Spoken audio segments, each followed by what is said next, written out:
Всем привет, дорогие друзья! С вами Кирилл Орешкин и передача «Лучшие реплеи недели».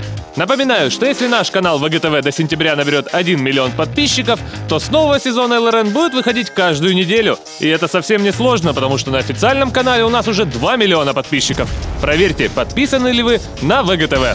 Ну а если вас по каким-то причинам больше интересует, кто я такой и чем я занимаюсь, то в конце видео будет 2 ссылки на интервью со мной на Вотфане. Смотрите, если интересно.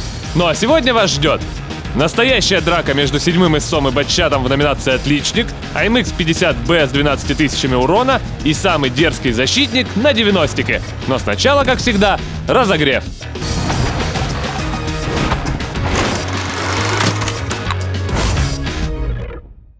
Начнем разогреваться в компании MX 1375 на Вестфилде. Бой для французского ЛТ проходит, прямо скажем, типично. 75-й светит, иногда стреляет и пытается не попасть под выстрелы врагов.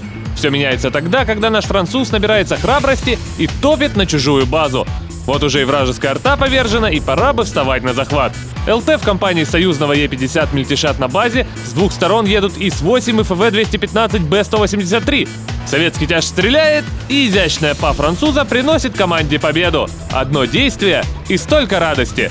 Едем дальше. Продолжим разогрев на Эрленберге. Как вы думаете, что движет людьми, которые создают взвод из Т-34 и КВ-2? Глупость? Смелость? Отчаяние? Нет, ими движет ярость. Нескончаемое желание расчехлить фугасницу КВ-2 перед десятками, накидать по ним почти 5000 урона и с высоко поднятой головой доказать, что бревномет не боится никого. Всем досталось на орехи, и Хэвику, и Е100. Что уж говорить о Т-44 или Вафлепазике. В общем, едем дальше.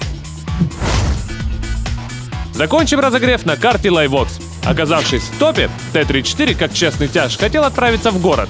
Но судьба злодейка и сокомандники, которые не лучше, помешали этому. Короче, оказался он на мосту. И вы знаете, правильно сделал. Немного пострелять и на Т-34-1 взрыв БК. Кто там следующий? Леопард. На и тебе БК. А на десерт еще и А-44. 3 первых фрага, 3 взрыва боеукладки. И если вас это не впечатлило, то посмотрите на бульдога, который не смог сдержать своих чувств после этого. Эх, весна прошла, а настроение никуда не делось. Кстати, если хотите так же круто научиться играть на Т-34, то вот вам ссылка на ролик. Также этот ролик будет в конце видео. В номинации «Братья по оружию» у нас почти дежавю. Опять ребята из анекдота, но на этот раз русский, немец и американец. А точнее ИС-4, Е100 и Т-57 Heavy. И да, карта та же – Сталинград. Не мудрствуя лукаво, наш взвод одним мощным кулаком отправляется на фланг, где начинает тихо и методично обстреливать врагов. Вот только одна проблема. Счет уже 1-5.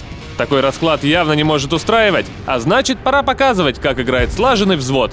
Е100 и Heavy сдерживает врагов между домами, это позволяет ИСу зайти в тыл и спокойно, без напряга, забрать Т-34 и 7-го ИСа.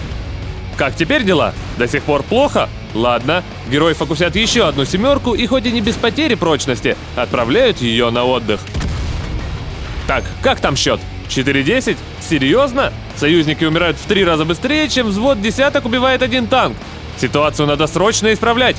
Взводные делят свои силы, и пока парочка русский немец воюет в городе, Хэви отправляется наказывать вражеских артоводов.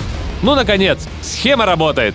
Счет начал выравниваться, и во всем этом напряжении даже есть место веселью. Но вы только посмотрите, как ИС-4 и Т-69 играют в догонялки. Тут война, а у них только игры на уме. Эх, дети! Как бы то ни было, в итоге наш отряд остается 1 против 7 врагов. Хотя нет, постойте. Синхронное убийство ВЗ-120 и Борща оставляет соперникам лишь 5 боевых единиц. И вроде бы вот, жизнь налаживается. Но союзный Хэви погибает от рук хомяка. Не знаю, как там со смертями от рук хомяка в реальной жизни, но это явно одна из самых обидных. Все, хватит. Русский и немец будут мстить.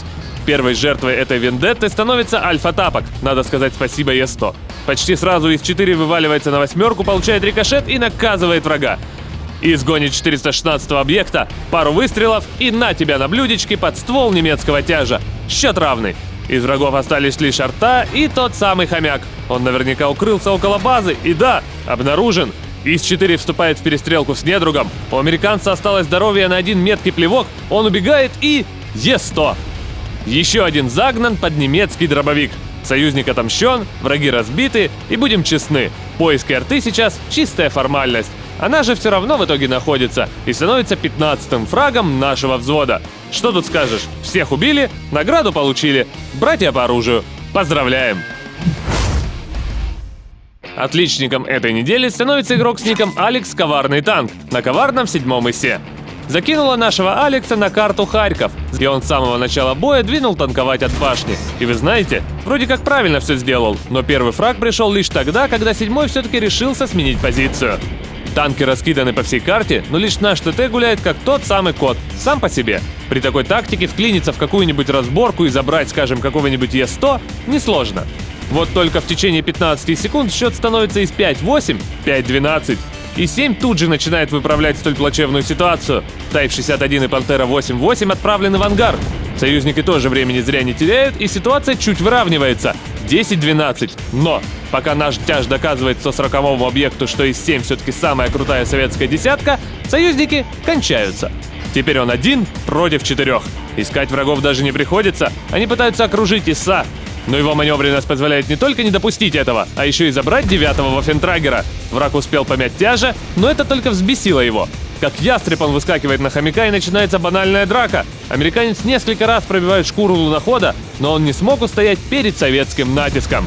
Т-54Е1 лопается, но на его месте тут же появляется другой американец – Т-34. Наш герой уже ваншотный, а это значит, что рассчитывать на победу в этой дуэли можно лишь в клинче. ИС-7 притирается к 34-ке и начинает ковырять американского према. Враг уже ничего не может сделать. Броня ИСа не поддается голдовым снарядам. И есть! Забрал! Фух, было жарко. И остался лишь один враг. Но какой? Батчат. Этот француз может 5 раз за 11 секунд отправить нашего героя в ангар.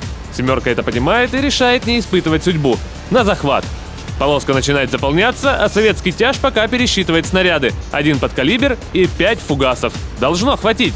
Ждем еще, и вот Батчат. И он фуловый. И встречает врага точным попаданием, а Бат мажет первым снарядом. Француз тут же выскакивает на нашего героя. Крутить не удается, еще один в цель. Теперь время барабанщика. Не пробил. Рикошет. Не пробил.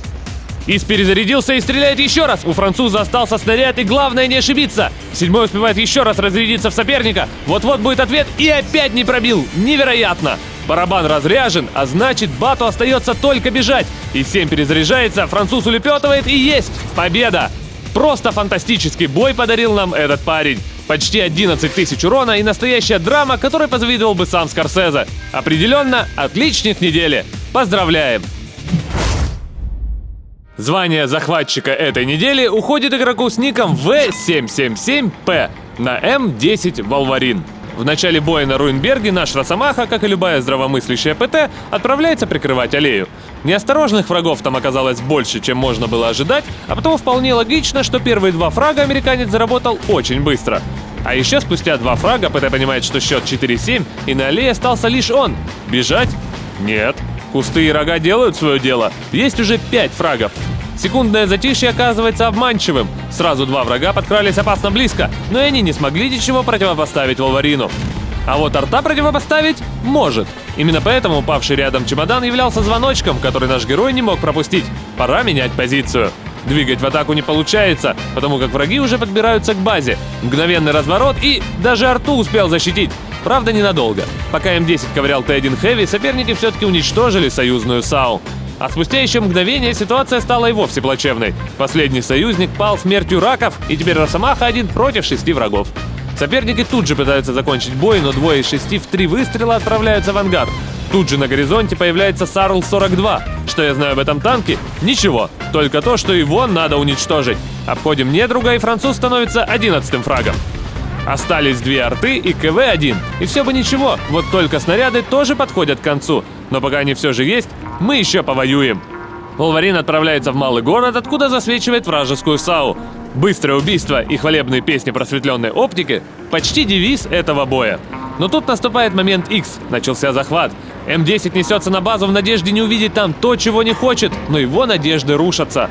Да, это КВ-1. Почти все оставшиеся снаряды отправляются в советского тяжа, прежде чем тот прячется за дом. Наш герой едет в надежде пристроить и последний подкалибр, но неожиданно обнаруживает более привлекательную цель – арта. САУ отправляется в ангар с последнего выстрела американца в этом бою, и захват прекращается. КВ-1 явно хочет закончить бой в бравой мужской перестрелке, что как нельзя кстати. Наша ПТ дразнит тяжа и начинает якобы убегать. Нет, она и вправду убегает, но мужественно. Разъяренный советский тяж бросается за Росомаха и даже успевает пальнуть ему в корму, но он даже не подозревает, что этого М10 и добивался. Американец несется на базу и начинает захват. Полоска наполняется. Есть 100%! И тут же выскакивает КВ-1 и мажет. Фантастика! Удивительный бой и непоколебимая воля к победе. Вот такой он, захватчик этой недели. Поздравляем! Самое воинственное звание этой недели достается игроку с ником GR321 на MX-50B.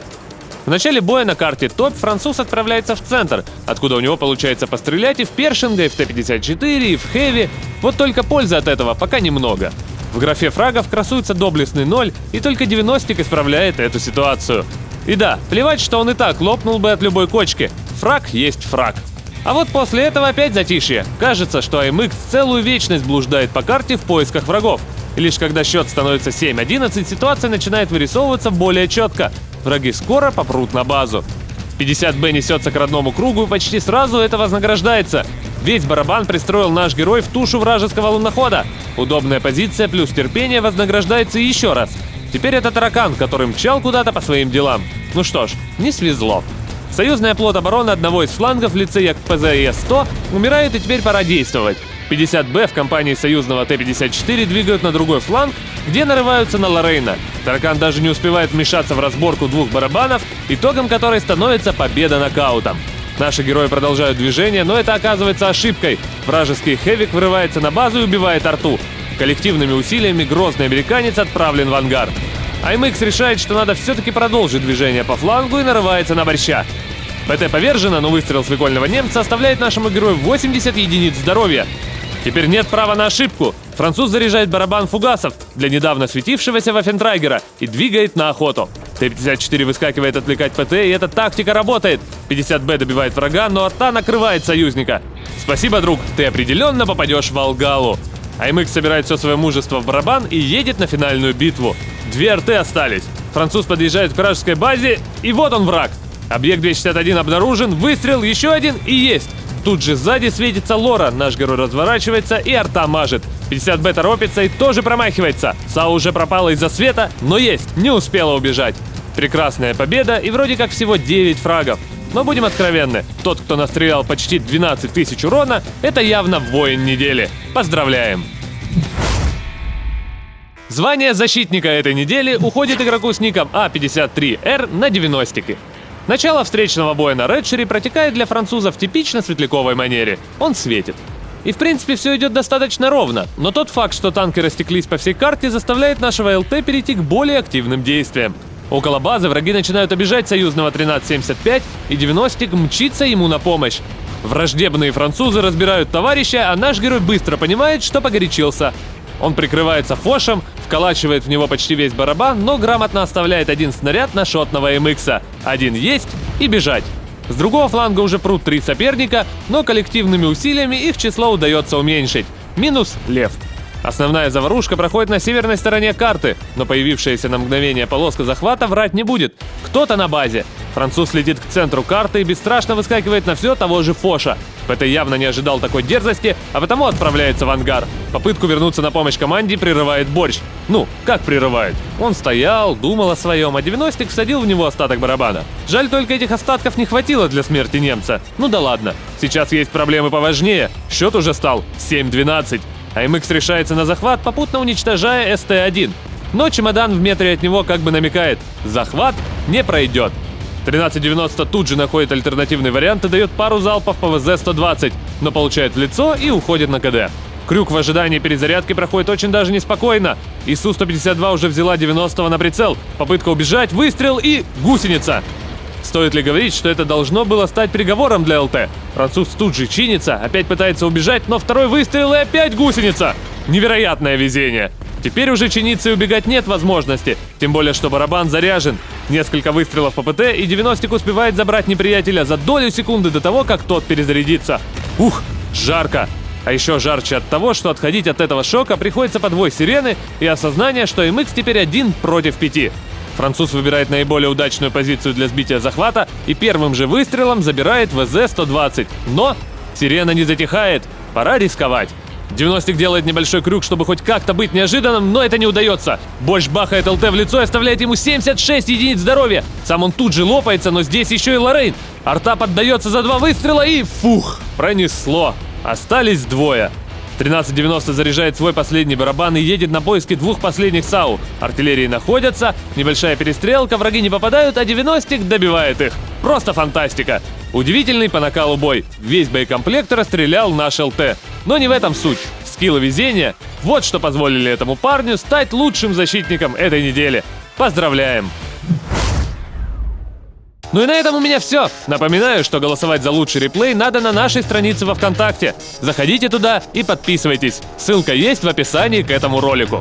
Победителем же прошлого выпуска стал игрок с ником Лохматый Тролль из номинации «Воин». Поздравляем победителя и дарим ему дополнительную порцию золота. Ссылку на прошлый выпуск можно увидеть здесь. А напоследок, как и обещал, ролик по Т-34 и интервью со мной на WhatFunny. Ну а теперь точно все. С вами был Кирилл Орешкин. Всем спасибо. Всем пока.